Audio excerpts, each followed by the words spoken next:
ফাটজা না, আপনার মার সেপটিক আর্থ্রাইটিসকে আপনি বুঝতে পেরেছেন? এই যে দেখেন হাঁটু, এই হাঁটু, উপরে ফিমার, নিচে টিবিয়া, এটা ফিবুলা, এখানে পেটাল, এগুলো হাড়ের না, বোনস, এবং মাঝখানে মিনিসকাস, ক্রুসিয়েট লিগামেন্ট, এবং এটা জটিল কমপ্লেক্স জোড়া। তো হাঁটু অপারেশন কখন করবে? যখন শফিউল্লাহ প্রধান ফেল করবে কখন?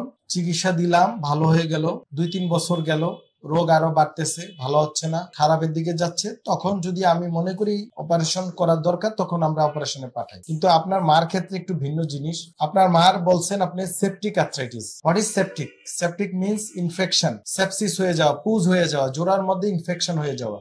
তো সেপটিক আর্থ্রাইটিস ব্যাকটেরিয়াল জনিত সমস্যা থেকে হয়ে থাকে। তো আপনার মাকে কেন হলো সেপটিক আর্থ্রাইটিস, এটা আপনি যে ডাক্তার সাহেবরা কেটেছে, অপারেশন করেছে, তাদেরকে আপনাদের অবশ্যই জানা উচিত। তাদের কাছে জিজ্ঞাসা করেন যে স্যার সেপটিক আর্থ্রাইটিসটা কেন হলো, কেন অপারেশন করা হলো, এই জিনিসটা ক্লিয়ার হওয়া দরকার। তাহলে আপনার প্রশ্নের উত্তর সহজে পেয়ে যাবেন এবং চিকিৎসাটা করতে পারবেন। কারণ উনি পৃথিবীতে যদি হাঁটা চলাফেরা করতে না পারলো, তাহলে বাকি জীবন ওনার কোনো দাম নেই। এখন আসেন আমার পরামর্শ, যেহেতু অপারেশন হয়ে গিয়েছে, আমার ইউটিউব ফেসবুকে যাবেন, গিয়ে লিখবেন হাঁটু ব্যথার এক্সারসাইজ ডক্টর শফিউল্লাহ প্রধান, দেখবেন অনেকগুলো ব্যায়াম আছে, উনি ব্যায়ামগুলো আপাতত করো, আর যদি সম্ভব হয় সিরিয়াল দিয়ে এসে আমাকে দেখাক এখন কি করণীয়, আমি সেটা বলবো।